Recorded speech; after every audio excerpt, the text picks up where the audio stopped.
Welcome friends. School service কমিশনের chairman আজকে বলেছিলেন, আমরা একটি বিবৃতিতে দেখেছিলাম যে আমরা প্রায় 5,000 জনের গরমিল কোর্টে জমা দিয়েছিলাম, কিন্তু সবার কেন চাকরি বাতিল করা হলো, অ্যাকচুয়ালি প্যানেল কেন বাতিল করা হলো, এবং এইটাকে ইস্যু করেই সুপ্রিম কোর্টে যাওয়া হবে। এবং আমরা দেখতে পাচ্ছি আজকের তারিখ 24শে এপ্রিল 2024, সুপ্রিম কোর্টে এসএলপি দাখিল করা হয়েছে, স্পেশাল লিভ পিটিশন দাখিল করা হয়েছে। এবং এখানে সুপ্রিম কোর্টে মামলাকারী হলেন the state of West Bengal, পাশাপাশি আপনার সেক্রেটারি বিকাশ ভবন, এখানে অ্যাড্রেস দেওয়া আছে। আর অবশ্যই রেসপন্ডেন্ট 1 নম্বরে যিনি ছিলেন বৈশাখী ভট্টাচার্যা চ্যাটার্জি।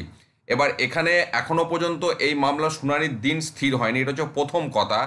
আর কোন রায়টাকে চ্যালেঞ্জ করে মামলা করা হয়েছে এটাই অত্যন্ত গুরুত্বপূর্ণ বিষয়। আমরা যদি আর্লিয়ার কোর্ট ডিটেলসটা একটু দেখি, এখানে দেখুন পরিষ্কার অর্ডার ডেট, অর্থাৎ গত 22শে এপ্রিল 2024 কলকাতা হাইকোর্ট যে জাজমেন্ট বের করেছিলেন, এখানে পরিষ্কার লেখা আছে জাজমেন্ট টাইপ ফাইনাল, অর্থাৎ যে চূড়ান্ত রায় ঘোষণা হয়েছিল 22শে এপ্রিল, সেটা কি জাজমেন্ট, সেই জাজমেন্টটাকে চ্যালেঞ্জ করা হয়েছে। দেখতে পাচ্ছেন জাজমেন্ট চ্যালেঞ্জড, ইয়েস, অর্থাৎ 22শে এপ্রিল যে চূড়ান্ত রায় দান করেছিল কলকাতা হাইকোর্ট, সেটাকে এখানে চ্যালেঞ্জ করা হয়েছে।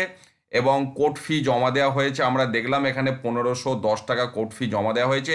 এই মুহূর্তে এখানে ক্যাভিয়েটের আপডেটটা আসেনি, কিন্তু ক্যাভিয়েট করা হয়েছে এমন তথ্য রয়েছে, তবে এখনও ক্যাভিয়েটের আপডেট আমরা এখানে দেখতে পাচ্ছি না, বা কোর্টের পরবর্তী শুনানির দিন এখনও এইগুলো আপডেট হয়নি। কিন্তু এসএলপি দাখিল করা হয়েছে, এটা আমরা দেখতে পাচ্ছি। আজকেই সকাল 10টায় এসএলপি দাখিল করা হয়েছে। এরপর এই মামলার গতি প্রকৃতি কোন দিকে যায়, কবে হিয়ারিংয়ের ডেট আসে, আমি যথাসময়ে আপনাদের সাথে আপডেট শেয়ার করব। ভালো থাকুন, সুস্থ থাকুন, ধন্যবাদ।